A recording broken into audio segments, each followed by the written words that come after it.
This chapter starts with the husband rabbit and wife rabbit laying on their bellies in front of mounds of soil. They are excitedly chatting about something as their children frolic around behind them, and Sejun watches them from his regular spot too. The rabbits start flirting with each other, and Sejun wonders what has gotten into them recently. He had planted carrot seeds on a patch of land a few days ago, and even though the seeds had not even sprouted yet, the rabbit couple was acting like this in front of the place where he planted carrot seeds. Sejun wonders if they love carrots so much that they spend most of their time daydreaming about them. But he decides to leave them to themselves and take a nap himself. After he wakes up, Sejun plans to pollinate the flowers and cut the green onions. Sejun closes his eye, and a baby rabbit also sleeps with him. But then he notices a buzzing sound whizzing past his ear. Sejun tries to swat away whatever is bothering him without losing sleep. But since nothing changes, he gets up. He is frustrated and says, why did a bug suddenly show up now? But when he looks at the cause of the buzzing noise, he finds it to be a giant and cute bee. The bee looks at Sejun curiously, and he stammers for a while before saying she was so cute. He thinks this is a monster in the form of a bug. He calls the bee close so that he can read what kind of monster she is. But that happiness at meeting a cute thing vanishes when Sejun finds that it was a poison honeybee. He is scared and flinches as he reads the name, and he turns back to ask the rabbits if they knew whether the bee was dangerous or not. But the rabbit couple is already taking their children back to their burrow. They are scared of the bee too, and Sejun is stunned as he watches them run. He screams at the rabbits, calling them mean. His face twists as he asks them how they could leave him alone like this. The remaining information is given by the tower manager, who tells Sejun that the poison honeybees were carnivores that hunted monsters with their poison stings. The bee stingers were very dangerous, and the manager advised Sejun to stay away from them. Sejun is scared after reading that the bees eat meat. He thinks that they cease to be honeybees at this point. The bee flies towards him, and Sejun tries to shoo it away without any result. He says that he was just bones and had no meat for her to eat. He asks the bee to spare him, but she is still moving towards him, and Sejun sees her as a fearsome monster. He is fumbling around with his other hand when he finds something he can use to fend off the bee. It is just a broken tomato branch with a flower, and Sejun swings it towards the bee. He asks her to eat it instead of him. The bee curiously looks at the tomato flower, and Sejun is still afraid of her as she moves towards the flower. But when he opens his eyes, he finds that the bee was actually feeding on the flower. Sejun is shocked, but then the bee smiles at him after feeding. Sejun asks the tower manager if he is sure that the bees are carnivores, and there is no reply from the manager. But then Sejun remembers something very basic: bees love nectar. He approaches the honeybee and tells her that if she was hungry, she could feed on other flowers as well. Sejun tells her to eat to her heart's content, and the poison honeybee flies to the flowers happily. Sejun smiles at himself. While he was initially scared, he found something good after all. At this rate, he will not have to artificially pollinate the cherry tomatoes anymore. Then he spots the rabbit family hiding behind his rock. Sejun gives them a scornful glance and says that they ran away because they were worried only about themselves. And he asks them how they still had the nerve to come back. The rabbits try to soothe Sejun's anger by clinging to him and acting cute. And he says that he will not stop being mad at them.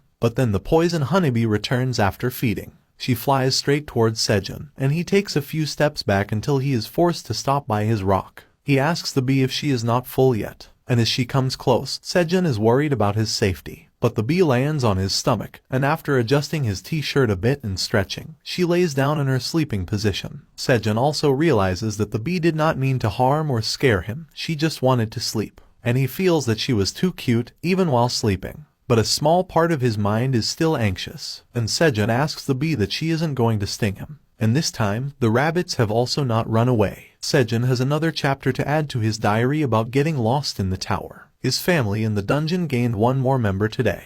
A few weeks have passed since Sejun's first meeting with the bee, and the tomato crops are ready to be harvested again. The wall where Sejun was marking the number of days is also showing 24 characters. Each character meant 5 days, and that means he has been here for 120 days. We see Sejun harvesting tomatoes along with the wife rabbit while the husband rabbit is watering the carrot seedlings, and the baby rabbits are still playing around. Sejun is getting disturbed by the baby rabbits playing near him, and he scolds them and tells them to go somewhere else. The baby rabbits run away without a care, and then Sejun looks at the rest of their siblings. They were also busy playing with each other, and he felt good seeing them so carefree. He says that they were having a great time, and of course, they had to play around when they were still young. and then the poison honeybee also comes to him and sits on his shoulder. Sejun asks her if she has sucked all the nectar for today as she lands. Sejun remembers that several weeks have passed since the poison honeybee came here and became a member of their family. He tells her that it is going to be lunchtime soon,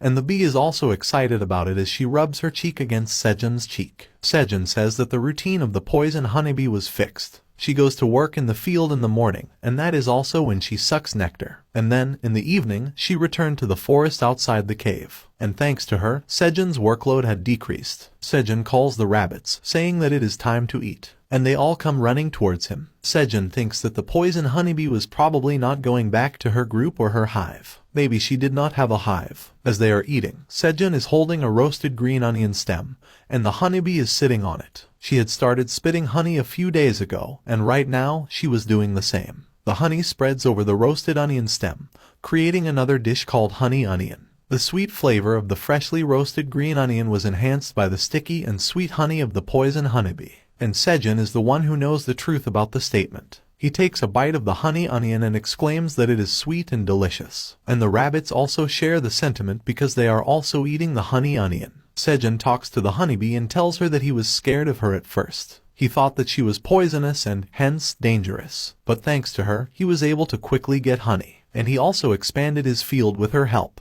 As Sejun enjoys the honey onion, he says that in a few months, he will eat so much honey that it will match what bears in the wild do. He used to be jealous of bears for eating too much honey, but that would stop happening in a few months. The Tower Master also gives Sejun a message, saying that it is happy for him. But he does it where Sejun cannot see it immediately. And as Sejun turns to see the message from the Tower Master, it disappears. A few more days have passed, and Sejun thinks that the blue moon is also going to come soon. He is reading the characters on the stone wall while the baby rabbits are playing and eating. Sejun is worried a bit about the blue moon. Even though nothing bad had happened yet, there were chances that things might go wrong at any time. He hopes that the blue moon goes safely this time as well. It is the 121st day after getting lost, and it is also the day of the blue moon that occurs every 30 days. Sejun is carrying a bag made of onion leaves and full of cherry tomatoes. He puts them inside their usual food hiding place, a rock circle covered with green onion leaves. Sejun is also wearing a jacket made of green onion leaves, and he says this much food will be enough. The poison honeybee had also not come to their farm for a couple of days, and Sejun thinks that she was also preparing for the blue moon somewhere. But then he sees the rabbit family. The husband rabbit and wife rabbit were trying to tell their children something, and their children were listening quite attentively. Sejun also notices that the rabbits were especially anxious today. But it is almost time for the blue moon, and Sejun asks them to go home now. But he stops mid-sentence as he sees the rabbit family huddle up. Sejun cannot think of anything that would make them behave so seriously. But the rabbits do not appear worried or scared either. Sejun is about to ask the rabbits if everything is all right when the rabbit couple bolts towards their home, leaving their kids behind. They go inside their house, and Sejun is shocked at what they are doing. But then the rabbit couple turns back and waves at their children. They also say something, but Sejun does not understand it. And with that, they slam their door shut. Sejun is shocked at what he just witnessed. He asks the parent rabbits how they could just leave their babies out in the open during a blue moon. It was dangerous, and they were still kids who could not fend for themselves. But as Sejun says that the blue moon is coming, it arrives. The moon eclipses the sun, and blue light covers the world. And Sejun hears the roar of a monster coming from behind his back, and he goes speechless. He nervously turns back to see what was happening and sees a sight he will never forget. There is even more noise and even louder roars and growls, and they were coming from the baby rabbits, and they looked nothing like their cute selves now. Right now, they were ferocious monsters who seemed to have lost their reason. Sejun silently watches the baby rabbits, who have suddenly transformed into something monstrous. They had grown in size, their fur had turned white and their eyes red, and they had sharp claws and fangs. And as the baby rabbits roar, Sejun wonders what in the world is going on here. As the blue moon starts, he sees that the cute baby rabbits have turned into ferocious monsters, and he has no idea what is happening. Sejun screams, "What on earth is going on here?" as he fails to understand anything. But neither can he understand the rabbits' language, nor can they listen to him right now. They are all transformed into beasts with muscular bodies. As the rabbits bare their sharp fangs and claws, they roar loudly, and Sejun just stands there watching them in beast mode. But then the rabbits suddenly started to glow with a dazzling purple light. It is too bright for Sejun, and he closes his eyes as he tries to shield them from the blinding light. And then something even more unexpected happens. As the light starts to dim a little bit, the baby rabbits that had turned into beasts start transforming even further. But their features now resemble those of normal white farming rabbits, and their fur also seems to be glowing white. And then a rabbit jumps up in joy and says something. He has transformed into an adult white farming rabbit. And he is not alone. All his siblings have also transformed. 4 of them are white farming rabbits, and one of them is pitch black in color. And as the rabbits bounce around with joy, Sejun stares at them with his mouth wide open. He asks them what just happened, but the right words do not come out of his mouth. But then Sejun collects his thoughts and asks them if they have become adult rabbits now. They were larger than they were before the blue moon,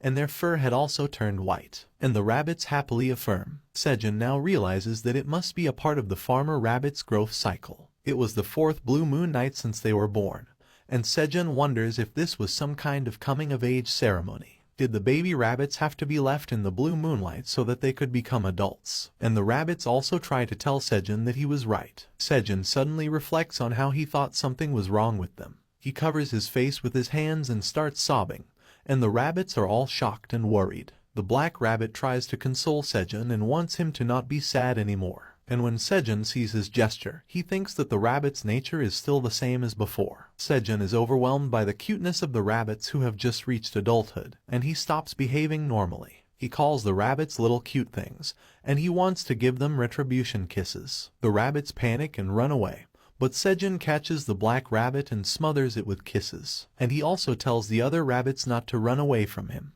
And then the blue moon finally passes, and everything returns to normal. The husband rabbit opens the door, and his wife is just behind him. And they see that their kids have grown up, and right now, they are sitting around a fire with Sejun. He waves to them, and the husband rabbit cannot stop smiling. The couple rushes to their kids and they hug them as Sejun fondly watches them. He wonders if he should prepare a coming-of-age feast for the rabbits as a gift. But then he notices one rabbit excitedly raising his hand while saying something. Sejun watches him carefully, and then out of nowhere, a shovel appears in his hand. The rabbit proudly displays it, and Sejun is surprised to see it. He asks what those were, because it was not the case with just one rabbit. All his siblings had something. One of the rabbits had gotten a sickle and a bandana. Another rabbit had gotten a cart, and he was hauling his black rabbit brother. One of the white rabbits had a watering can, and the one with the shovel was the first one to show his tool. The rabbits are glad to get their tools and affectionately show them while their parents enthusiastically clap for them. Sejun realizes what just happened.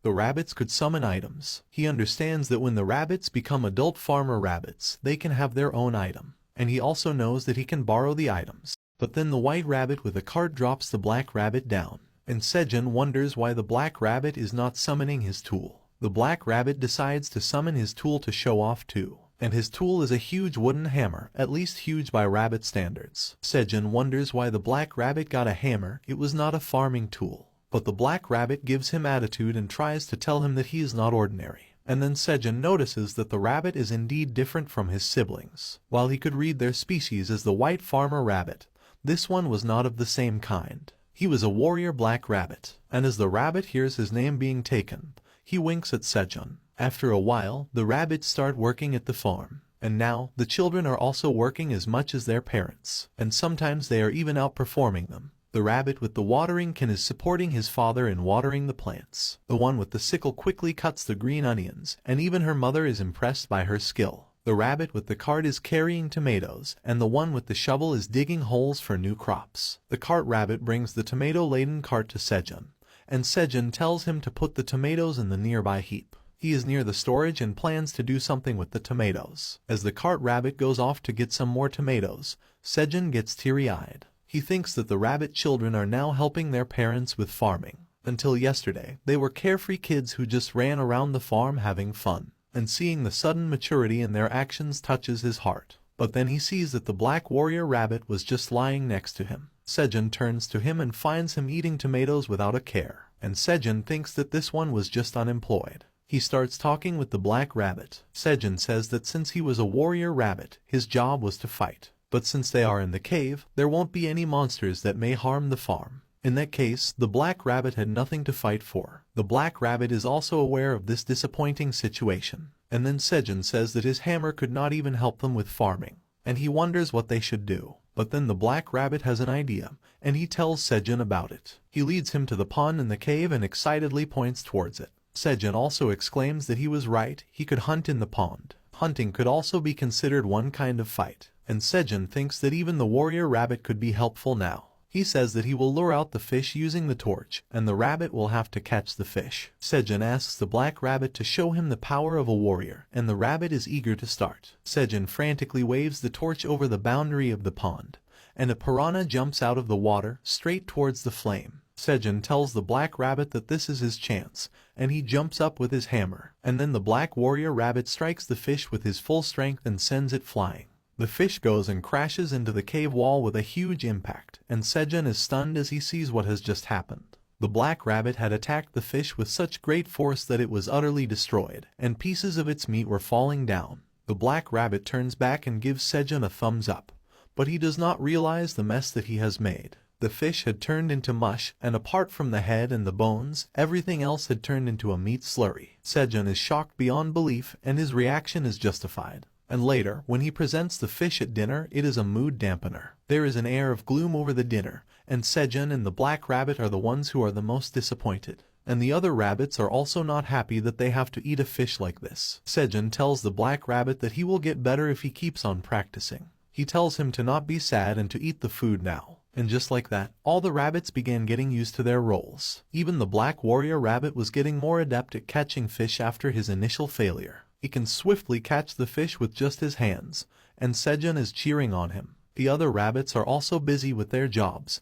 and everything is going perfectly. Another day passes, and the 125th day comes. The 1-month cooldown period to open the seed store has been completed, and the store opens again. Sejun is also excited to see the seed store open again. He wonders what kind of crops he will be given this time and which one of the options he will choose. The system window tells Sejun that 3 random seeds that were being sold today will be shown to him. At his current level, he could purchase only one. The options are 50 sweet pumpkin seeds for 1 tower coin, 10 watermelon seeds for 5 tower coins, and 200 waxy corn seeds for 0.5 tower coins. And Sejun is flabbergasted to see the list of seeds this time. He says that the price of the currently listed seeds is much higher than the seeds of last time. He had only 0.9 tower coins left after purchasing the carrot seeds, and with that, Sejun could only buy the waxy corn seeds. Sejun ponders what he should do. If the seeds keep on getting expensive, he will have no money to buy anything the next time.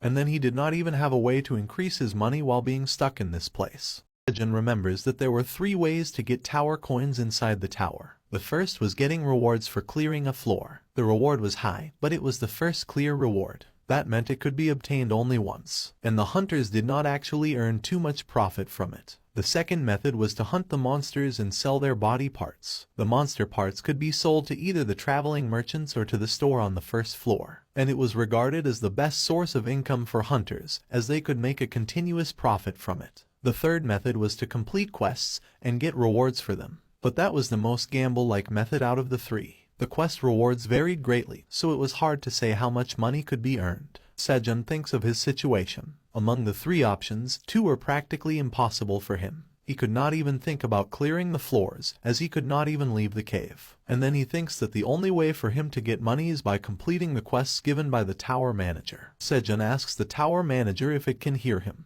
and he asks the tower manager if he could reward him with tower coins for clearing the quests right now. The tower manager replies, saying that he doesn't know what Sejun means, but it will give him whatever he asked for later when Sejun is all grown up. Sejun is confused. The tower manager did not know about the tower coins, and it said he would give them to Sejun when he grew up. Sejun casually asks the tower master how old it is, and the manager replies that it was a secret. Then Sejun asks another question. How long would he have to wait till he was recognized as a grown-up? And the tower manager replies that Sejun should be at least 300 years old. Sejun lashes out at the tower manager, asking if he's kidding him. He says that he will have to record all the tower coins he is to get and then inform his children about them. They will pass it on to their children, and this will go on for 300 years. And Sejun thinks his 7th generation grandchildren will receive the tower coins in his stead. And he is even more angry at the manager because, in this condition, Sejun has no chance to even have children. But the tower manager is not in the mood to listen to his rants, and the message windows disappear. Sejun also realizes that it's no use getting angry. It would be his loss if he got angry right now. But then he decides to do what he can right now to increase the chances of a comfortable survival. Sejun says that the only item he can purchase right now is the waxy corn seeds, and it was not a bad choice at all. Corn was delicious to steam and grill, and Sejun thinks that he can even grind it into flour and make something like bread here. And even though he doesn't know if the idea of making bread would work, he selects the option to buy the corn.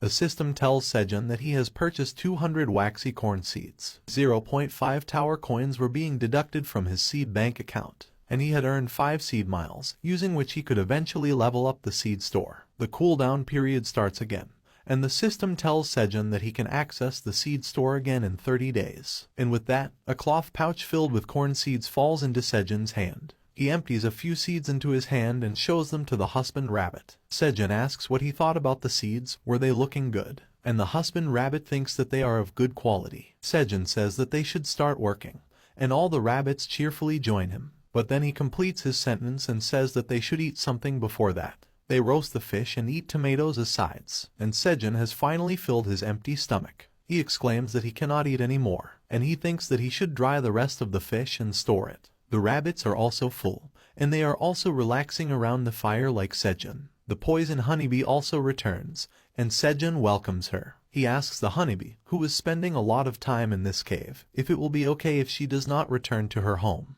But the bee smiles and rubs her cheek against Sejun, as was her habit. Sejun says that it was all right, even if she doesn't go back to her home. He would be more than happy to permanently welcome her here. But then there is rustling at the entrance of the cave, and the antennas of the bee pick up something. Her happy expression changes to a serious one, and she flies up and faces the entrance with a mean look. And the black rabbit also does the same. He is ready with his hammer, as he has also sensed an intruder at the cave's entrance. Now Sejun also notices something moving, and he exclaims that it is a monster. The black warrior rabbit says something to the intruder angrily, and then the intruder replies. He asks everyone not to get him wrong. He was not a shameless cat who was here to steal their food. Sejun is shocked to find that it was a cat, and he wonders how a cat can talk. Next to him, the black rabbit and the poison honeybee are ready to fight, and the other rabbits are scared. Sejun asks the cat why he came here then, and in response, the cat jumps down and lands in front of Sejun. He is wearing a cape and carrying a small bag,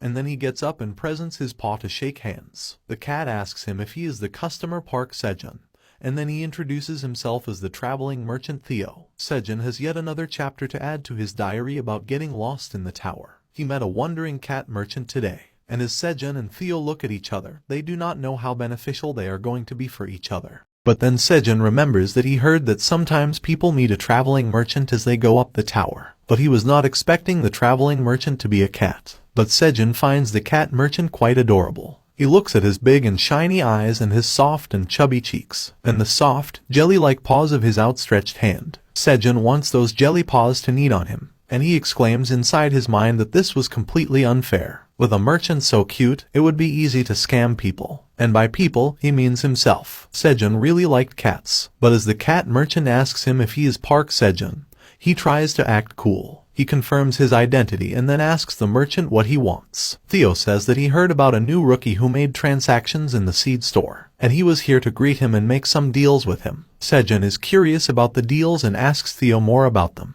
The cat merchant rummages inside his bag and says that he has some pretty good items, but his stomach growls loudly, and now Theo is nervous. He apologizes to Sejun, saying that he had not eaten anything today, and he ended up showing an embarrassing image to a customer. As Theo nervously laughs about the silly thing, Sejun is staring at him curiously, and then he has an evil and mischievous grin on his face. It seems like he is up to something, probably something like taking advantage of the cat merchant. Sejun asks him if he heard his name correctly, was it Theo? And he offers him a roasted fish with a bright smile on his face. Theo is so shocked by the sudden offer that he meows out loud. His eyes glisten, his mouth drools, and his ears twitch as he looks at the delicious roasted fish. And Sejun asks him not to decline his offer. But Theo controls his hunger and tells Sejun that it's alright. He cannot touch a customer's food. Sejun is taken aback slightly and tries to convince the cat merchant again. He asks if Theo really does not want to eat it. He talks about the smell of the tender meat grilled on fire. As Sejun holds Theo's shoulder,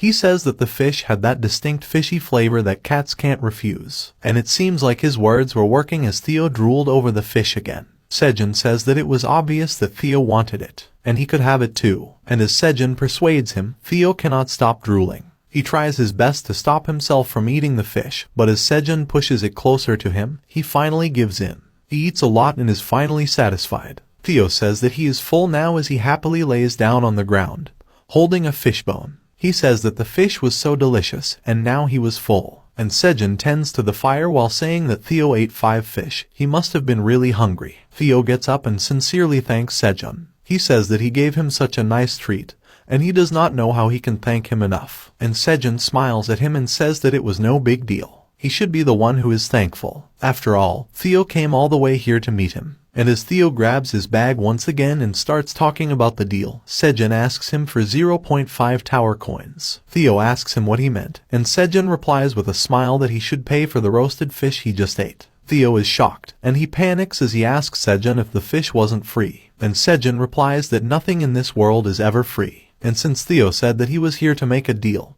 he was not going to eat his customer's fish and run away. As Sejun says, Theo is nervous, and then he looks around himself, and that nervousness increases. The black rabbit and the poison honeybee were ready with their weapons, and even the farming rabbits were ready to beat Theo if he tried to leave without paying. With tears in his eyes, Theo pays 0.5 tower coins to Sejun, and Sejun thanks him for that, even though he just scammed the poor cat. As he checks his balance, Sejun is happy that he got some tower coins, but Theo is dejected and sad as he realizes that he was scammed. He is crying because instead of earning money, he lost it. He came here to earn some money from the customer but ended up paying him. His business had already started at a loss, but then he brings his emotions under control. Theo is determined that he will not be defeated like this. He will definitely sell all his items here. He loudly says that it is his turn now, and he requests that Sejun look at his items. He opens the cloth bag and unfurls it to display the items he has. Theo proudly displays them and asks Sejun what he thinks of them.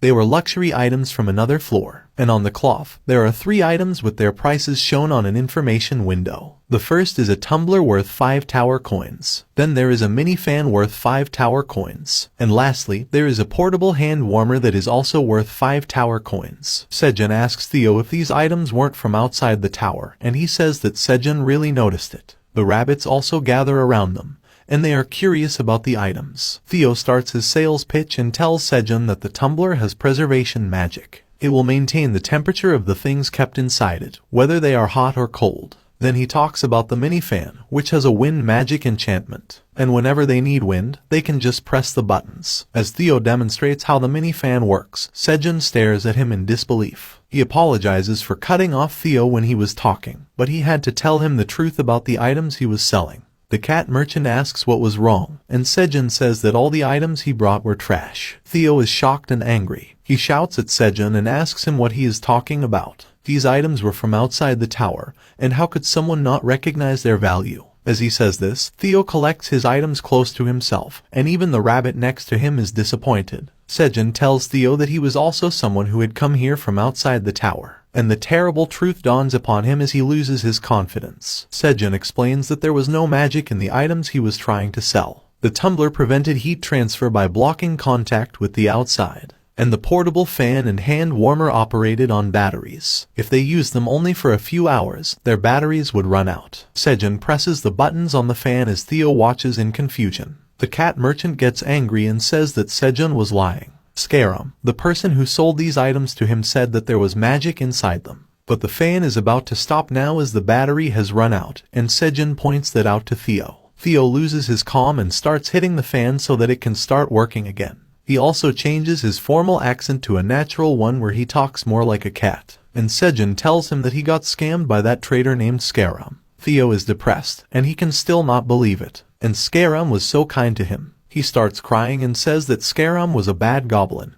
and Sejun notices that Theo has changed his accent. And then the cat starts crying, saying that why did he always get scammed? Sejun tries to comfort him and asks him to tell him about what happened. In the background, the rabbits are checking out the items that Theo brought with him. The sad cat merchant starts his story. He was from the 75th floor of the tower, which was one of the tower's neutral zones. And for the longest time, he had been in love with a cat named Meryl. She was the most beautiful girl in their Granner village. And finally, one day, he gathered the courage to propose to her in front of everyone. As the villagers cheered him on, Theo told Meryl that he liked her and asked her to date him. He presented her with a bouquet of fish, but Meryl did not seem interested. She clearly depicted her disgust at the poor bouquet Theo was giving her. She slapped it away, saying that the smell of cheap rice fish disgusts her. Theo was taken aback and asked Meryl what she was doing. He had worked hard to get those roasted rice fish. But then another shock came for Theo. Someone told him to know his place and asked how dare he try to win Meryl's over. And as Theo turned back, he saw Oren, the son of the richest cat in the village. He was well dressed and carrying a big and beautiful fish as a gift. Oren laughs at Theo and asks that how could he give a low-grade rice fish to a lady. And he says that he should have brought at least a high-quality salmon as a gift. With that, Oren presents the salmon to Meryl, and she looks happy upon seeing it. A flustered Theo says that Meryl doesn't even like greasy food because she is afraid that she will gain weight. But then Meryl speaks for herself and says that the fish was so beautiful. Theo is shocked and heartbroken as he hears those words. Oren has his arm around Meryl now, and he was taking her to his home to enjoy the salmon properly, and she was happy to go with him. Theo tells her to wait and stops her by grabbing her arm. And from his point of view, it is like a scene from a romance drama. He is the handsome but poor protagonist, and the woman he loves is going with a rich guy. Theo asks Meryl about all the moments they shared together and all the memories they made. But Meryl replies that she didn't mean any of it, it was all a lie. But she is shuddering as she says these words, and Theo says that he can see her tears. Could she swear that all that was a lie? He thinks back about the unforgettable days when they used to play in the flower fields. But Meryl angrily frees her hand from Theo's grip. She is angry, and that is the reason why she was shaking earlier. She asks Theo not to get ahead of himself. She just smiled at him a few times, and he got delusional that she liked him. And even though she said that she really did not like him, he kept following her. And in her memories, it was clear that she was running away from Theo because he annoyed her. And then she says that she hates poor cats who smell like cheap rice fish the most. And as she points at Theo, he is left speechless. He falls into the pit of despair. Meryl was taken away by Oren, the son of the richest cat in the town,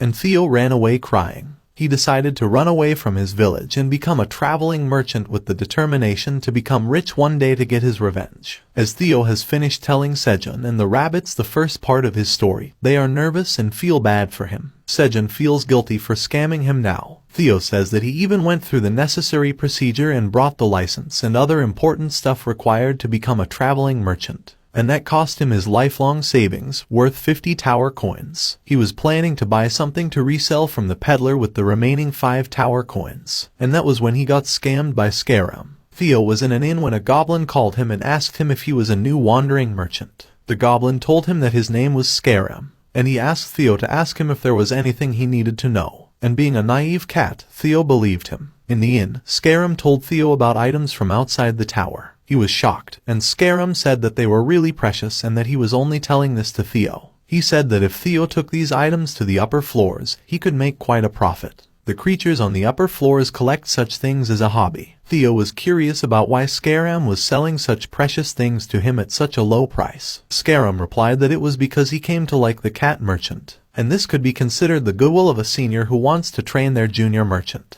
Then Scarum told Theo that if he did not like the deal, it was not a problem for him. He could sell them to any other merchant. And poor Theo immediately bought the items as soon as he heard this line. Scarum then told the cat that since he was in a good mood, he would also give him a bonus. He handed him a piece of paper and said that this was a map with the location of the new user of the seed store. And since it was a new member, Theo could make a great profit from him if he was lucky. But even that information was not really a bonus. Scarum told Theo that since he had given him good information, the drinks would be on him tonight. And poor Theo accepted this offer and even thanked the scammer. So Theo gave all his remaining money to Scarum and bought these items. He had high expectations that he would be able to resell them for a high price. So he starved himself along the way and barely ended up here. As he tells this to Sejun, he is quite sad. But then he starts rolling on the floor and crying. He says that all of the items turned out to be trash. And on top of that, the customer took his remaining money by trapping him with fish. And he cries that he is not really good at anything. Sejun thinks that the cat merchant was really a pushover, but then he suddenly gets an idea. He remembers something, and that was a way he could use it to gain tower coins. Sejun smiles and tells Theo to calm down. He even offers to eat some roasted fish to cheer him up.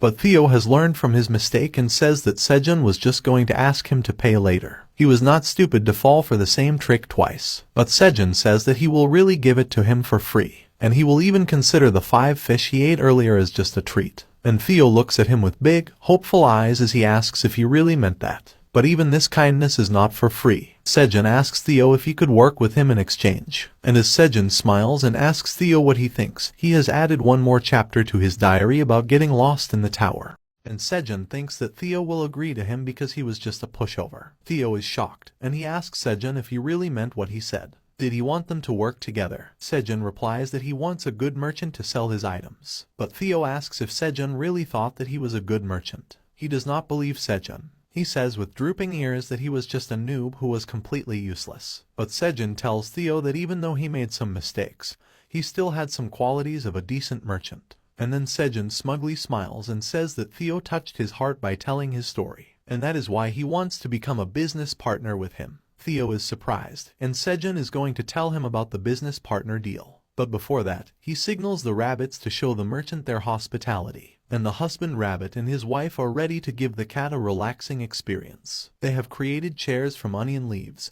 and there is also an umbrella. The mood is set for sunbathing on a beach, and the rabbit couple is also wearing garlands made from tomato flowers. They are now lying on the chairs, and Sejun is sipping something from a bottle made of onion leaves. Even their straw is made of onion leaves. The rabbits are also fanning them. And now Sejun repeats what Theo told him about himself. He was desperate and took a deal from a shady merchant. But he ended up being scammed and could not sell his goods. And right now, he doesn't even have any money to buy any goods he can resell later. And Theo sadly says that Sejun was right. Sejun excitedly tells him that that is why he wants to become a business partner with Theo. He was proposing an offer that would be a win-win situation for both of them. Theo would take Sejun's products and sell them to other people, and he would get an incentive according to the amount he sells. Theo asks what the incentive was, and Sejun explains. Theo had to sell the goods above the price Sejun had marked. And of course, the more Theo sold them for, the better. And Sejun believed in his ability to sell them for a much higher price. And he would get 3–5% of the price of the items he sold. Meanwhile, the black rabbit is trying to roast a fish. Theo is appalled by the offer. Only a meager 3–5% incentive was too low, and he thinks that the condition is too unfavorable for him. He then angrily sips from his glass, thinking that Sejun took him for a fool. He would not be deceived.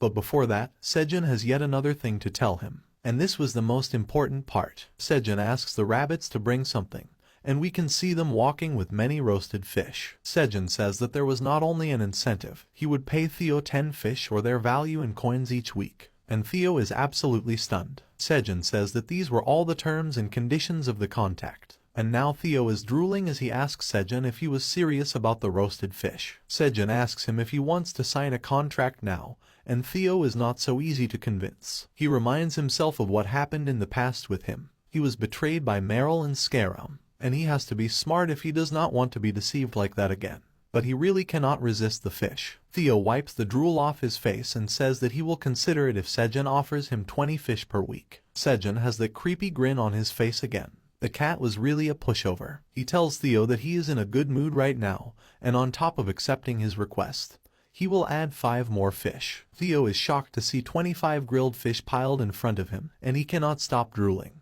And then Sejun throws in another bonus. Theo could eat as much fish as he could when he was here. And that is the last thing Sejun has to say. He repeats himself one more time, and Theo still finds it hard to believe. He is so excited that he has forgotten everything that happened in the past. Sejun asks if he has a paper with him, and Theo has one. Sejun takes the paper and writes the terms of contact on it. And then Sejun signs it as Party A, and Theo puts his paw there as Party B. Sejun says that the contract is complete now, and Theo is also okay with that. But then he immediately realizes that he got so excited that he did not even realize that he signed the contract. And now he is shocked as the contract flies up and disappears. This way, it has been finalized into a contract accepted by the tower. An information window appears where the contract disappeared, and it displays the details of the contract. It was a lifetime distribution contract. Starting now, Theo would have to sell Sejun's products for the rest of his life and bring back the profit. The compensation was as mentioned earlier, 25 grilled fish or equivalent coins per week and 3–5% of the sales as an incentive. There were also special clauses in the contract. As an initial deal, Sejun would give Theo his crops. The contract would be terminated if the sales amount was less than 5 tower coins in 1 month. Theo should sell the crops above the marked price. Also, he could not form any additional contracts without Sejun's permission. And lastly, he had to talk with a cat's accent while selling items. Sejun is happy to sign a contract. He has only heard that it is one of the most important documents in the tower that cannot be destroyed. On the other hand, Theo is devastated, wondering why he signed his first contract like that. Sejun says that he used to wonder why they made the contract so hard to edit and destroy.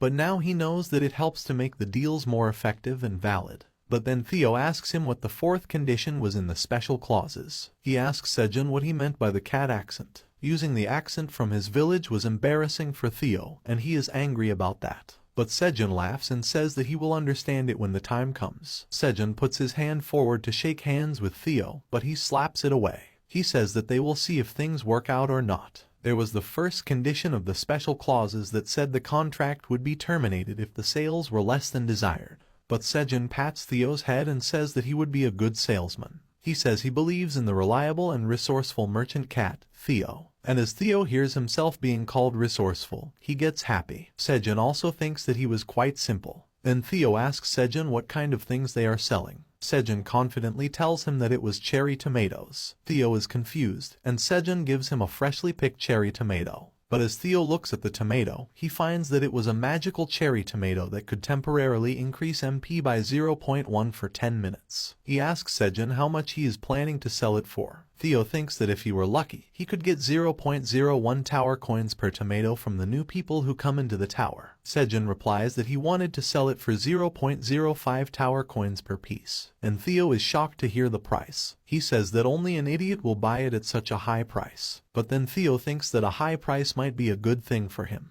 If he fails to sell enough tomatoes to earn 5 tower coins in 1 month, his contract will be terminated. Plus, he could eat grilled fish in the meantime. Theo asks Sejun how much he should take with him for the first sales trip, and Sejun says that he should take 1,000 tomatoes. Sejun has put 1,000 tomatoes in a basket and even prepared the payment of 25 grilled fish. But Sejun wonders how Theo will carry all this with him, and Theo replies that he will use his item, the bundle. Theo unfurls his cloth and says that this is his item, the bundle. It has space expansion magic, preservation magic, and magic to make things lightweight. He could store all the things he had in his bundle and keep them in their original state for long periods of time. Theo throws the cloth over the tomatoes and fish, and they get stored inside it by magic, and then it turns into a small pouch. Sejun exclaims that it was so convenient. And as Theo gets ready to leave, he tells Sejun that he will be back. As Theo leaves, Sejun and his friends wave him goodbye.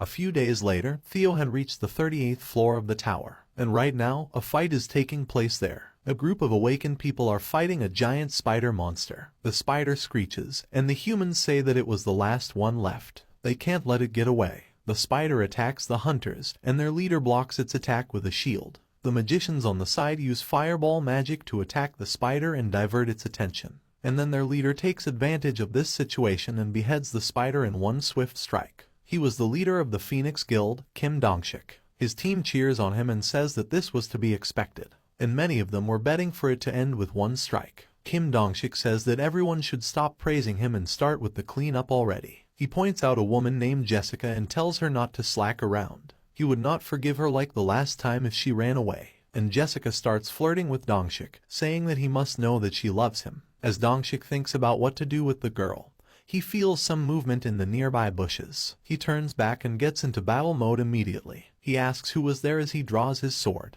But Theo comes out of the bush and asks the humans if they would like to see some stuff. Dongshik is surprised to see a cat, and his team is also surprised to see that he is a traveling merchant. As Theo greets them, the girls in the group say that he is cute, much to Theo's surprise. One girl also says that his paws look too cute. Sejun had told him about this. If he used the accent from his village while talking, it would be easier to attract the attention of humans. And now Theo realizes that it really worked. He takes out the tomatoes from his bag and tells them to look at what he is selling. But as the humans see the cherry tomatoes, they are underwhelmed. They say that if Theo was here to sell food, he should have at least brought something like meat or bread. Cherry tomatoes were not good enough to be eaten in this battle. Theo laughs and says that he anticipated that reaction from the foolish humans, but he tells them that these were not ordinary cherry tomatoes. He asks them to check the stats, and the humans are surprised to hear that it was an item. They see the information window and find that it was a magical cherry tomato. It could increase MP by 0.1 for 10 minutes, but humans think that this value is too low. One human asks the price of the tomatoes, and Theo says that it was 0.05 tower coins per piece. The man is shocked and snaps at Theo. He says that he must be making fun of them. Instead of buying things like that, he would spend his money on buying equipment. He starts walking away and tells others that this was a waste of their time.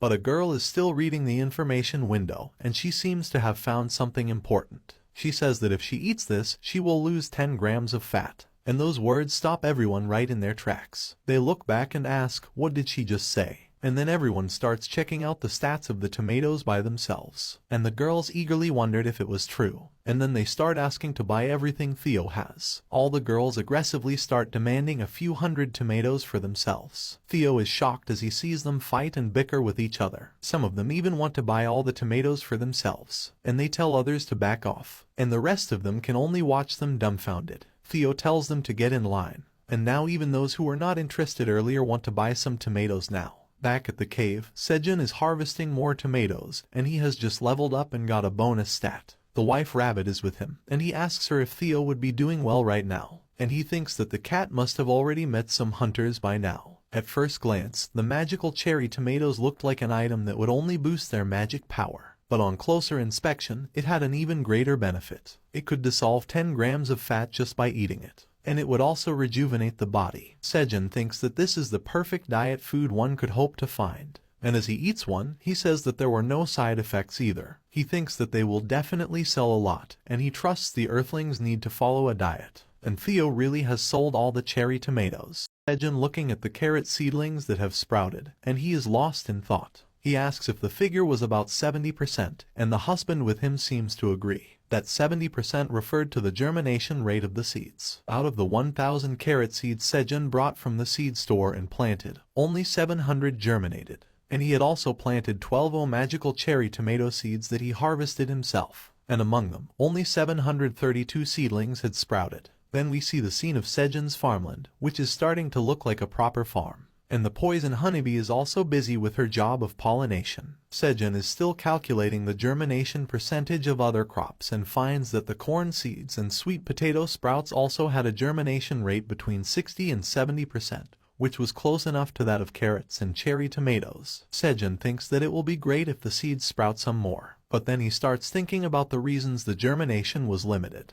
He suspects that it might be because his level as a farmer was low. Or maybe the land inside the cave was not fertile enough. But Sejun decides to keep going on like this for now, and he is hopeful that he will find a better way to cultivate crops later. He thinks that now that they had Theo by their side, who would sell the crops, they needed to harvest as many crops as possible. And the husband rabbit also agrees with him. But then something else grabs Sejun's attention, and he turns back to find out what it was. He sees that the black warrior rabbit tossed a torch up in the air while he was waiting by the lake. As soon as the torch reached near the surface of the water, piranhas jumped out of the lake. And that was what the black rabbit was waiting for. He leaps towards the fish and hits them with his hammer. He deals one blow to each of the fish and then lands safely on his 2 feet. And just as the fish fall to the ground, he also catches the torch he had tossed up. Everyone was watching him heroically catch fish. Sejun compliments the black rabbit that he has gotten really skilled at hunting. And then he notices that the rabbit's body is shining. That meant that the black rabbit was leveling up. Sejun congratulates him as he says that this is the first time he has seen this. He had seen the white farming rabbits level up quite often while farming, but seeing a black rabbit level up was rare. He pats the rabbit's head and tells him that he is gradually becoming a true hunter, and the rabbit is also glad.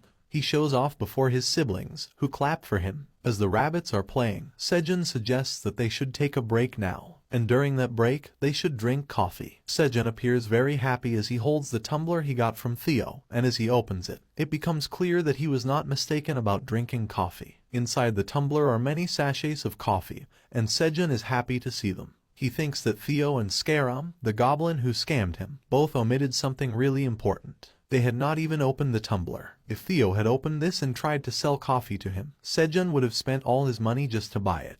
and as Sejun tears a packet open, he thanks them for their ignorance. Because of that, he got some good stuff for free. Sejun pours the coffee powder into his water bottle. He says that even though they do not have any tools to boil water or make ice cubes, having coffee in this place is a luxury in itself. He could not make regular coffee or iced Americano, but he at least had coffee. Then Sejun gets the poison honeybee to spit some honey into the water bottle, and he thanks her. And after a bit of mixing, he finally has coffee. Sejun names this drink Honey Americano, which is a combination of coffee powder dissolved in the cool water of the cave and mixed with thick honey from the poison honeybee. It was the perfect harmony of bitter and sweet tastes, according to him. Sejun claims that a single sip of this drink can relieve fatigue and hunger, and as he takes a hearty sip, Sejun finds that it is really quite delicious. Then he offers the coffee to his rabbit friends, and the black rabbit is the first one to try it. But as soon as he takes a sip, he is overwhelmed by the bitterness of the coffee and is too stunned to even react.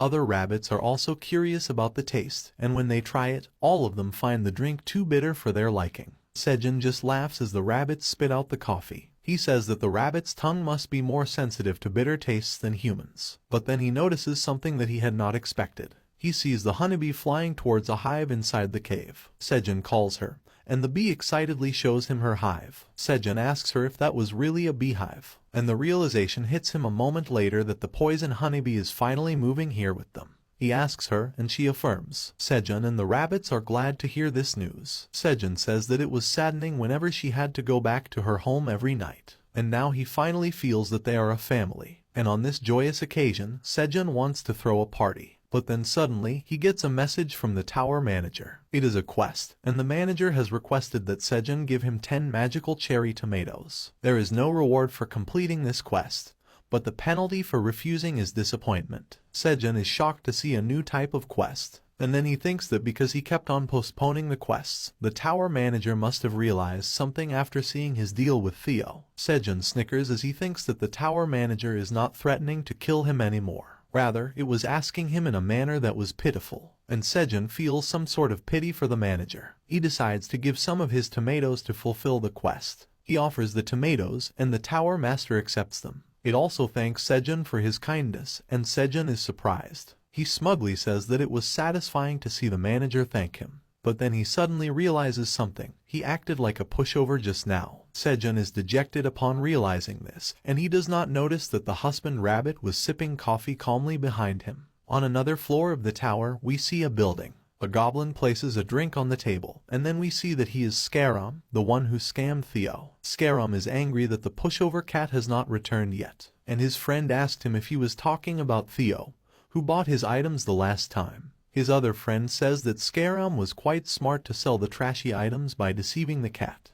and he also wants to learn some tricks like this. He then asks Scarum why he was looking for Theo. Scarum begins to explain his reasons. He says that the cat spent all his money to buy items from him, and he is worried that the cat has not yet returned, even after much time has passed. By now, he should be back to complain that he could not sell the items. His friend asks him if he is really worried, and what would he do if the cat really returned. Scarum says that since he was such a good guy, he would not be able to pretend not to see Theo. He says that he will buy the cat a glass of milk and inform him about a big opportunity, and then he would lend him some money to take advantage of the opportunity. The other goblins are surprised, but then Scarum explains his real plan. He says that the poor cat will have to work very hard to repay the loan he takes from him at a high interest rate, but he will neither be able to pay the debt nor the ever-increasing interest. And then Scarum gives a menacing expression as he says that Theo would become his slave until his death in the end. The other goblins say that Scarum was a genius, and one of them asks him if he should not hurry and find the cat as soon as possible. It was not easy finding such a pushover, but Scarum laughs confidently and says that they still have plenty of time. He advises his friends that they should not chase their prey so recklessly, and the other goblins are impressed yet again by his carefree attitude.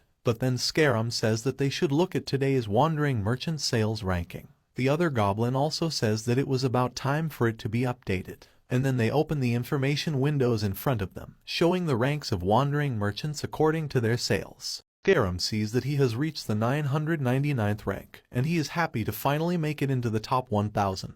His friends are amazed to see him in the top 1,000, as they are not even ranked yet. Scarum laughs inside, thinking that it was worth selling those things to the pushover cat. and then he starts to scroll through the list to see the names of the people he has to beat next. But a shocking discovery is waiting for him there. Scarum exclaims, "How could this happen?" as he sees Theo's name on the list. He was at the 982nd position in the list after selling goods worth 50 tower coins in the past day. The other two goblins start murmuring that it was the cat that Scarum scammed. And Scarum is trembling in anger. He slams his fist into the table and loudly says that Theo couldn't have sold those items for such a high price. And he is now curious about what the cat was doing. Meanwhile, Theo has returned to the cave, and he declares his return. Sejun is shocked to see him and asks where he has been. Theo flinches as Sejun moves towards him, and he apologizes. He says that he will not go out to play on the other floors even if he sells out. He promises to return right away the next time. But it turns out that Sejun knew nothing about this. He is confused and asks Theo what he meant. For how long was he out playing? And Theo tells him that he was playing for 4 days. Sejun said that last time. Theo said that it would take him 10 days for a round trip to the 30th floor. Yet he had time to play for 4 days even after selling out. Theo nervously apologizes, but Sejun is surprised by something else. He had thought that it would take a few days to sell everything.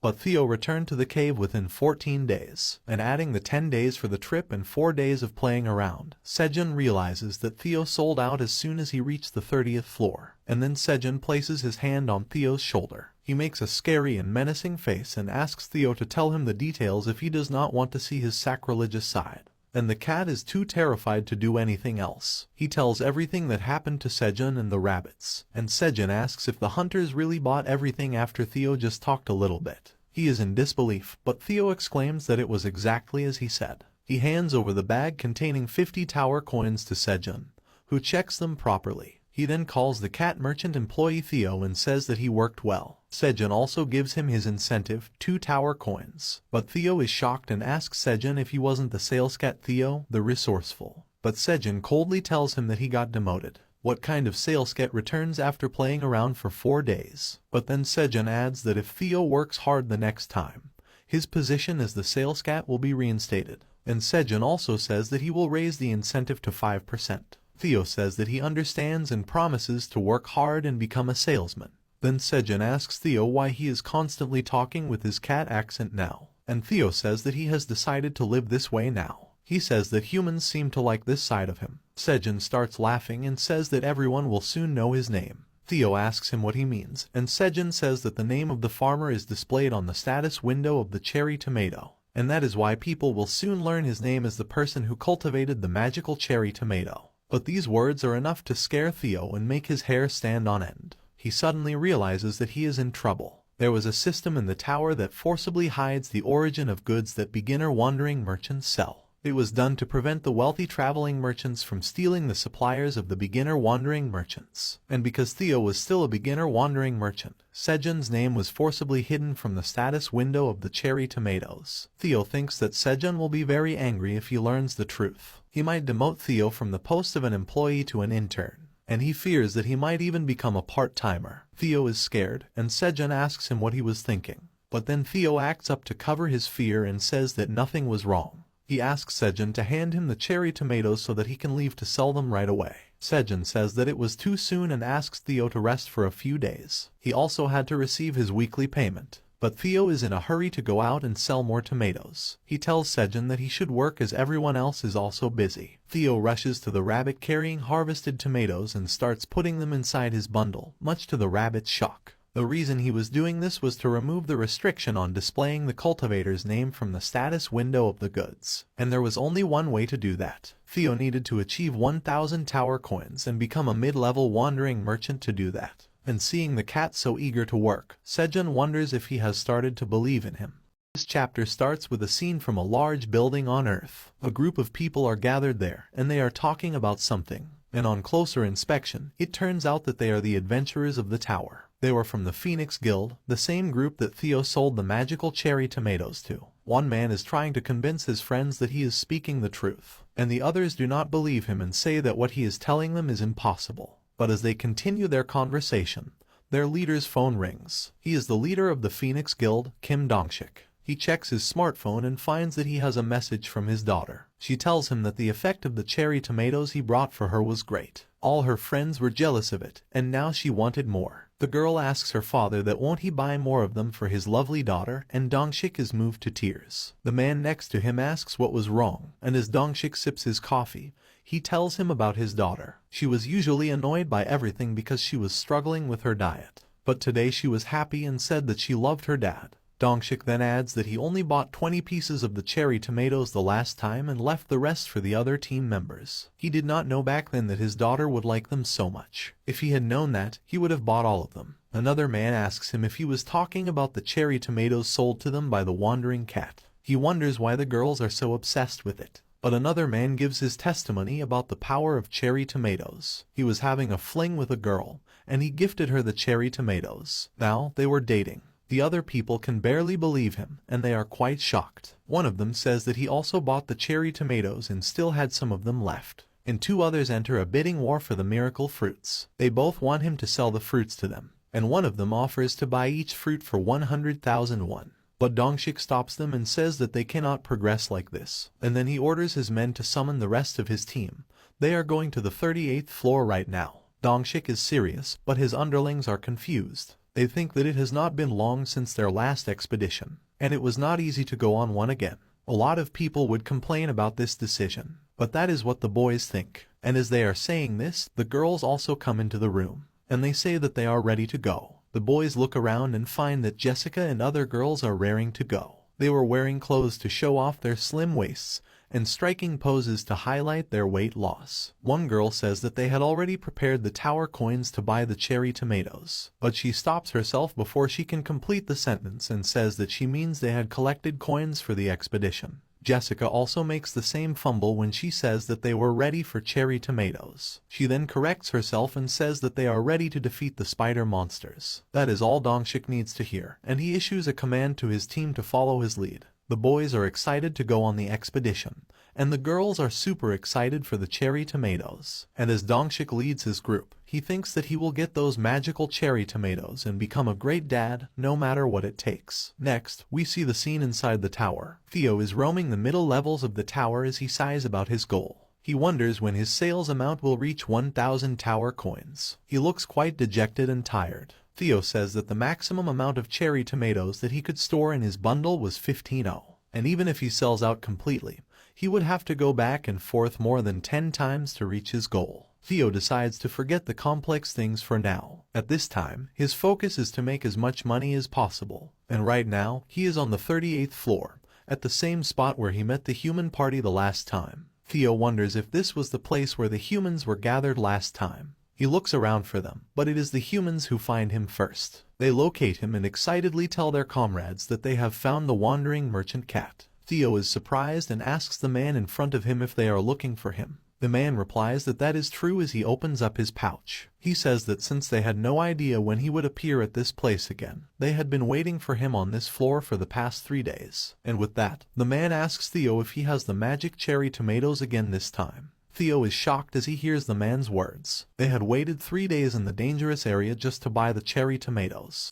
The man asks Theo if the price of the cherry tomatoes was 0.05 tower coins per piece. But Theo acts smug as he tells the human to stop there. He had found the perfect chance to gain more money, and he was not going to let it slip. Theo says that the price of the tomatoes had already gone up. The man is shocked as he hears about the hike in price, and the commotion attracts Dongshik's attention. He comes forward and asks if anything is happening here. The man tells Dongshik that the price of the magical cherry tomatoes has gone up. Dongshik gets to business and asks about the new price, and Theo says that it's 0.07 tower coins now. But contrary to his cool and confident act, he is nervous inside. He wonders if he raised the price too much, but it turns out that his price was not a big deal when compared to the value of his product. Dongshik says that if that were the case, he would like to buy 200 fruits. He drops a pouch of tower coins in front of Theo, who is shocked. Even the other team members think that the price was justified. They say that it would be weird if such a great item was sold at a low price, and they think that if they fail to buy the cherry tomatoes this time,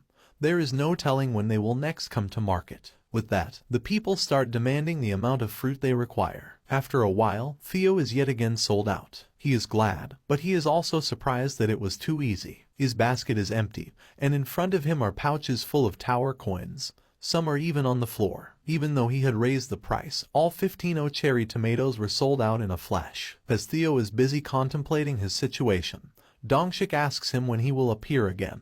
Theo asks him if he would wait for him in this place again, and if that were the case, he would be back in about 10 days. Dongshik is pleasantly surprised to hear that answer. He says that 10 days is a perfectly reasonable time to regroup after completing a quest, and he tells Theo that they will be back to buy more cherry tomatoes after 10 days. With that, Dongshik commands his team to get ready. He tells them that they will now finish the spider quest and be on their way out of the tower, and his team members are also ready for the action. Theo laughs inside as he realizes that he has now found regular customers. At this rate, gathering 1,000 tower coins was not so far away. He thinks that he needs to quickly become a mid-level merchant by acquiring 1,000 tower coins. Then he can uncover the name of Sejun as his vendor and get back his title as the sales cat. But as he is about to leave, someone interrupts him. A group of girls is excited to talk to Theo, and they call him Mr. Cat. Theo is curious about what they want, and the girls start talking among themselves. One of them says that they look really similar, and the other one also agrees with this. But Theo interrupts them and says that his name is not Mr. Cat, it is Theo. The girl in front apologizes and introduces herself as Suha. Then Theo asks her what she meant by look-alike, and Suha replies that Theo looks like a cat she knows. He tells her that she must be mistaken. He says that he is the only handsome cat in the world. With that, Theo turns around and says that he was busy, so he will get going. But as Suha frantically searches for something in her purse, she asks Theo to wait a minute. She takes out a long red packet from her purse, and Theo looks at it, wondering what it was. The girl asks him if he would like to eat churu, which is one of the famous Korean cat snacks. Even as Theo opens his mouth to take a bite, he asks the girl what a churu is. He says that he does not eat anything except grilled fish, but he stops before completing his sentence as he takes a bite. He is overwhelmed by the deliciousness of the snack. He takes it in his hands and cannot stop licking it as he praises it. He asks what this flavor he was eating is. Even though it smelled like fish, it had a nutty flavor and it melted in his mouth. Theo immediately finishes the packet and then asks Suha if she has more. She is holding more packets in her hand, and she tells Theo that she had different flavors with her. He excitedly asks her to give him more, but Suha laughs and says that she will give it to him if he takes a photo with her. Theo immediately agrees to her request, not even knowing what a photograph is. In return, he wants all the churu packets. The girl takes out her smartphone and tells Theo to just look at the screen and say peace. He strikes a pose alongside the girl,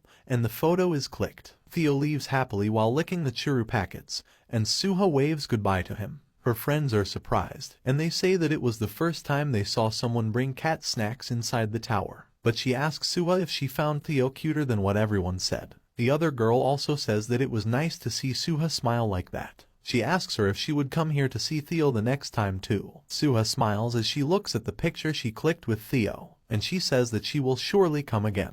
Now, we are shown the scene of Sejun's cave. The black warrior rabbit is in the water, and Sejun is encouraging him. He was giving the black rabbit special swimming training right now. Sejun asks the readers if they are afraid that it would be dangerous because of the piranhas. But it seems like that is not the case. Other rabbits are also watching the black rabbit from the sidelines. Sejun tells him to relax his body and stretch the floating tube made with green onion leaves forward. The rabbit follows his instructions, and Sejun says that he is doing a nice job. He then tells us that, for safety reasons, he had temporarily blocked the holes from which the piranhas came. He was in the water too, and even though he had checked the effectiveness of his block a few times, he was still nervous. The black rabbit has gotten good enough, and now Sejun wants him to practice swimming without his floating tube. Sejun then says that this was a great development compared to the time when the black rabbit almost died by jumping in the water as he was too happy after leveling up. Sejun says that he was astonished because he thought the rabbit was going to be eaten by piranhas. Sejun remembers the scene vividly. The black rabbit was floating on his belly inside the pond, and Sejun suddenly went into panic mode as he realized that the rabbit was unconscious. The mother rabbit was so scared for her child that she fainted. But luckily, the piranhas did not attack him. Right now, Sejun says that just thinking about that incident makes his heart skip a beat, and the black rabbit nervously laughs. He is out of that water now, and his siblings are taking turns trying to learn the skill of swimming. Sejun is also tired after playing in the water, and he says that he wants to eat something sweet now. He reaches into his bag to find his stash of honey, but it turns out that his bottle is empty. Sejun has already eaten all the honey he collected last time. Thinking about the honey, Sejun is reminded of the poison honeybee, who has not come out of her hive since she set it up inside the cave a few days ago. And Sejun wonders if something happened. But then he sees something that shocks him in the black warrior rabbit. There are numerous small poison honeybees around the hive, and Sejun can read their information window, stating that they were the babies of the poison honeybee. Sejun is surprised. It has been so long since he last checked on the honeybee, and now there were so many children around the nest. Sejun wonders if they were all kids of the honeybee he knew. He had not even noticed them before today. Sejun thinks for a while and decides that since she has not seen the bee for a while, and because she has kids now, he needs to congratulate her. And as Sejun looks at his tomato fields, he says that he cannot visit her without a gift. And then he takes the only gift he can afford in this place, tomato flowers. But the baby poison bees are curious when they see Sejun approach their nest. Sejun calls out the honey bee and asks her if she could come out for a moment. He is holding a bouquet of tomato flowers in his hand, and 2 rabbits are with him. Sejun says that he has a gift for her housewarming, but then he suddenly notices that the baby bees are looking aggressive. Their eyes are glowing red, and they are angrily flying towards Sejun. The farmer rabbits run away when they see the bees approaching them. Sejun is shocked, and the black rabbit summons his hammer to fight against them. Sejun asks the bees what they are about to do. He tells them not to do whatever they were planning to do because they are not enemies. And as he says that, someone inside the hive is listening to him. The baby bees look menacing and threatening, and the black warrior rabbit is ready to fight them. Sejun tells him not to fight the bees, but he knows that there might be no other way to save their lives. The bees are angry and they charge at Sejun. He closes his eyes in anticipation of their stings, but then the baby bees stop suddenly. Sejun opens his eyes and sees someone he does not recognize. A large bee-like creature with a crown on her head was flying towards him. Sejun is shocked as he asks her if she was perhaps the poison honeybee he knew. The creature that looks like an anthropomorphized honeybee is surrounded by the baby bees that are indeed her children. And as she gladly replies to Sejun's question in her language, Sejun can read her information window. She was a poisonous queen honeybee. Sejun can only stare at her with his mouth wide open, and the reaction of the black warrior rabbit is also the same. Sejun wonders if she was really the honeybee he knew. Description of poison honeybees. It was an insect-type carnivore monster found in the tower that hunted its prey using its poisonous sting. And that was all the tower manager knew about them. We see the tower manager, the black dragon, as he nervously reads a book titled Ultimate Handbook for Tower Manager. He is concerned with the situation, but there is nothing in the handbook that can help him do his job more efficiently. There was no explanation for the situation in which a poison honeybee evolved. But since it did not look dangerous, the manager decided to just keep an eye on the situation for now. He would ask for the details about poison honeybees and what to do with them from his grandfather later. And as the dragon looks into the magic crystal, showing Sejun with the honeybee,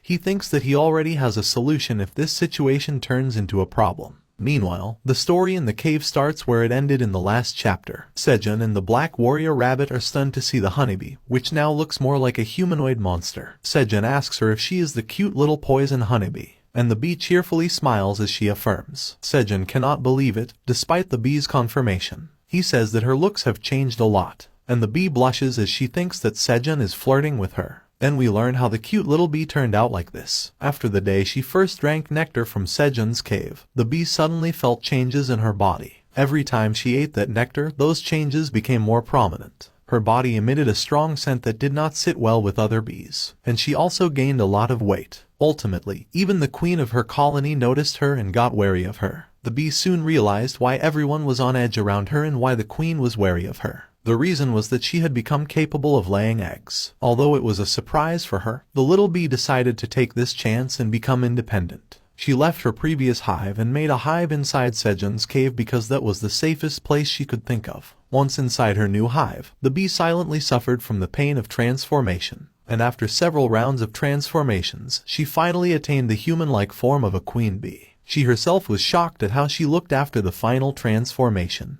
Now, back to the present, Sejun congratulates the bee for becoming a queen. He says that even though the timing is a bit awkward, he has brought a gift for her. And as Sejun hands her the tomato flower bouquet, the queen bee is touched. She is so happy that she hugs Sejun and starts rubbing her cheeks with his, as was her habit. Seeing that their mother was so friendly with the human, the baby bees also decided to follow her lead. They cling to him and start cuddling with him. Sejun is initially overwhelmed but quickly adapts to the change. The baby honeybees are now friendly with the rabbits too. And as the queen bee does not leave Sejun, he says that he likes her too. A few days have passed since that incident, and it is the day of the blue moon again. But it seems to have already passed when the rabbits wake Sejun up. He is still sleepy as he asks them what's the matter. He thought that he could sleep peacefully during this blood moon, but the excited rabbits are leading him towards the farms. There, the father rabbit points towards a plant, and Sejun finds that it was a carrot, blessed with the power of the blue moon. Sejun is surprised when he sees the carrot with the energy of the blue moon. He had not expected this to happen, as the carrots were still quite small, but he thinks that it's great that he can harvest it so early now. And seeing the rabbits excitedly gathered around the special carrot, Sejun realizes that this is the reason why they disturbed his sleep and rushed him. Sejun decides to harvest the carrot and pulls it out, with the rabbits going crazy with excitement. The carrot was of a decent size,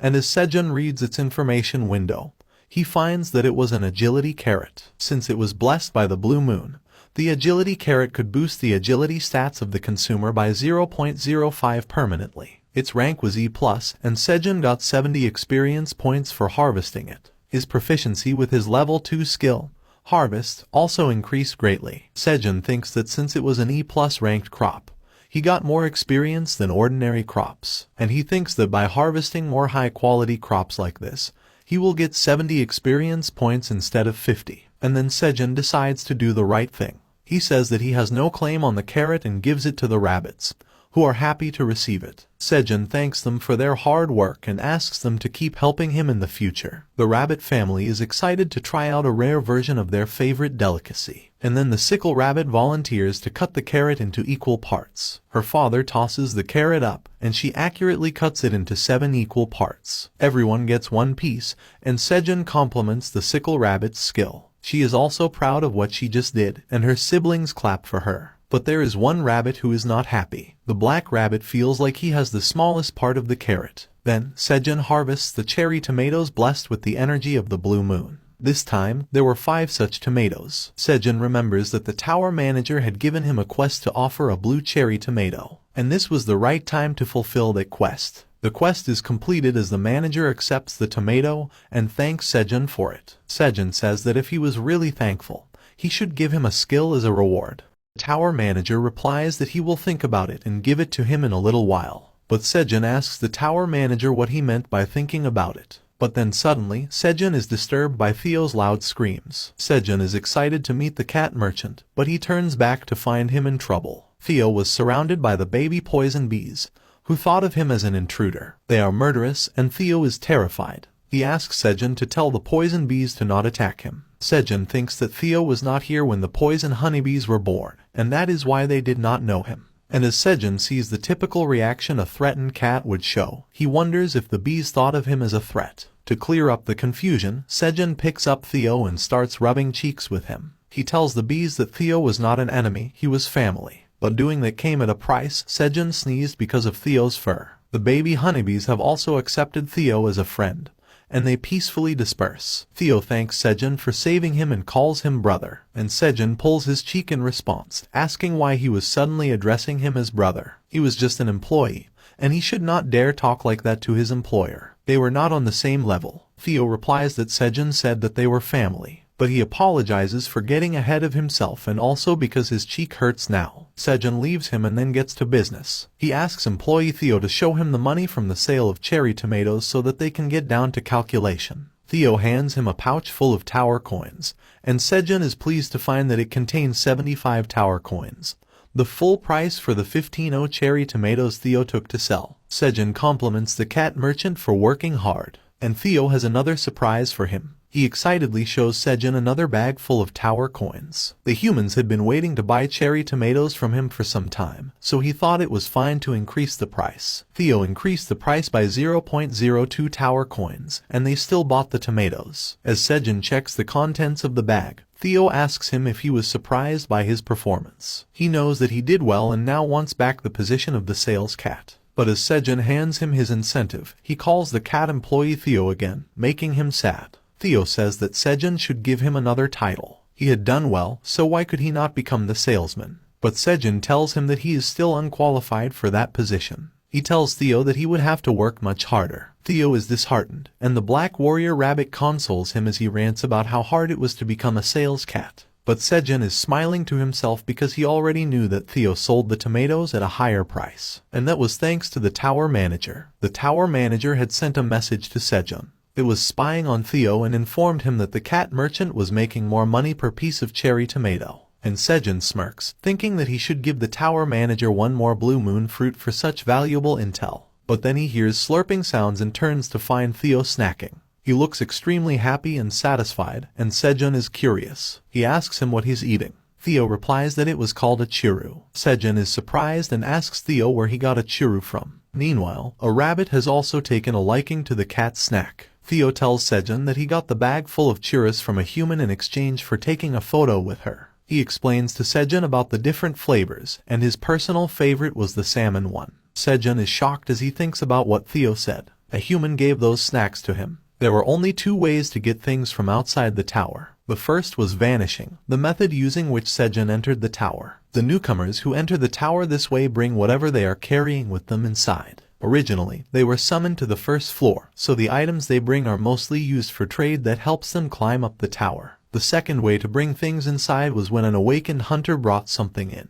It was said that only 1 kilogram of outside material could be brought inside the tower. But there were no restrictions on how much stuff one could take while leaving the tower. Usually, the hunters brought along simple and necessary things like a hunter's smartphone, also called a hunter phone. It was a device that could charge using solar power, the most common natural resource in the tower, where it was always sunny. It only had some basic features, but it was a reliable item and a must-have for all hunters. Then there were things like general supplies, cigarettes, and instant foods that could be eaten while the hunters were climbing the tower. And that made bringing something unnecessary like cat snacks seem like a luxury. As Sejun thinks that a hunter brought it just to meet a cat, he gets an idea. As he gives off a wicked and twisted smile, he thinks that he is a genius. A new business idea had just crossed his mind. And as Theo looks at Sejun, smiling maniacally to himself, he does not have a good sense of foreboding. But still, he politely offers Sejun a packet of churu in case that is what he wants.